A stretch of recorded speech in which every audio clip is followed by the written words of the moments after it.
اعوذ باللہ من الشیطان الرجیم بسم اللہ الرحمن الرحیم وللہ المشرق والمغرب فإنما تولوا فثم وجہ اللہ ان اللہ واسع علیم۔ سورۃ البقرہ آیت نمبر 115۔ مشرق و مغرب سب اللہ کے ہیں۔ اس سے پچھلی آیت میں یعنی آیت نمبر 114 میں بدبخت لوگوں کا اللہ کی مساجد سے روکنے کا ذکر تھا۔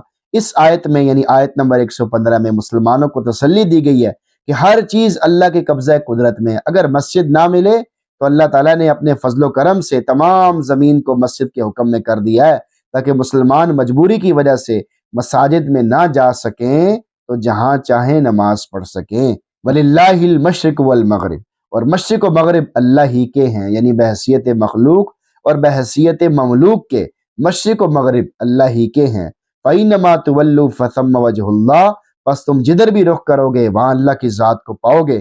لہٰذا اگر تمہیں کفار و مشرکین مسجدوں سے روکے تو گھبراؤ نہیں، ساری زمین کو اللہ نے تمہارے لیے مسجد بنا دیا ہے۔ تم زمین کے جس ٹکڑے پر بھی ہو بیت اللہ کی طرف رخ کر کے نماز ادا کر لیا کرو، کیونکہ اللہ ہر جگہ موجود ہے، وہ تمہاری عبادت کو قبول کرے گا۔ ان اللہ واسع علیم، بے شک اللہ بہت وسعت والا ہے، بڑا علم رکھنے والا ہے، یعنی اللہ وسیع رحمت والا ہے۔ وہ اپنے بندوں پر اپنی رحمتیں وسیع کرنا چاہتا ہے، اس لیے اس نے تمام زمین کو تمہارے لیے مسجد بنا دیا ہے۔ وہ بڑا علم والا بھی ہے، جو بھی اس کی عبادت کرتا ہے جہاں کہیں عبادت کرتا ہے تو اس کے علم میں ہوتی ہے، لہٰذا وہ اپنے بندوں کو ان کی عبادت کا بدلہ دے گا۔ آیت کا میسج آپ کے نام۔ گناہ چھوڑنے کا انمول طریقہ، بندہ جس جگہ ہے جس حال میں، اللہ رب العزت نے اپنی شیان شان اس کا احاطہ کر رکھا ہے، وہ اسے دیکھ بھی رہا ہے، سن بھی رہا ہے، باخبر بھی ہے۔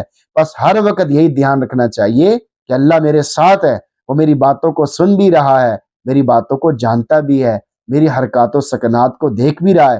اگر اسی تصور کو پکا کر لیں گے تو اس سے نیکی کرنا آسان ہو جائے گا اور ہر قسم کے گناہوں سے بچنا بھی آسان ہو جائے گا۔ تو اللہ تعالیٰ سے دعا ہے کہ اللہ تعالیٰ ہم سب کو نیک کاموں میں آگے بڑھنے اور گناہوں سے بچتے رہنے کی توفیق عطا فرمائے۔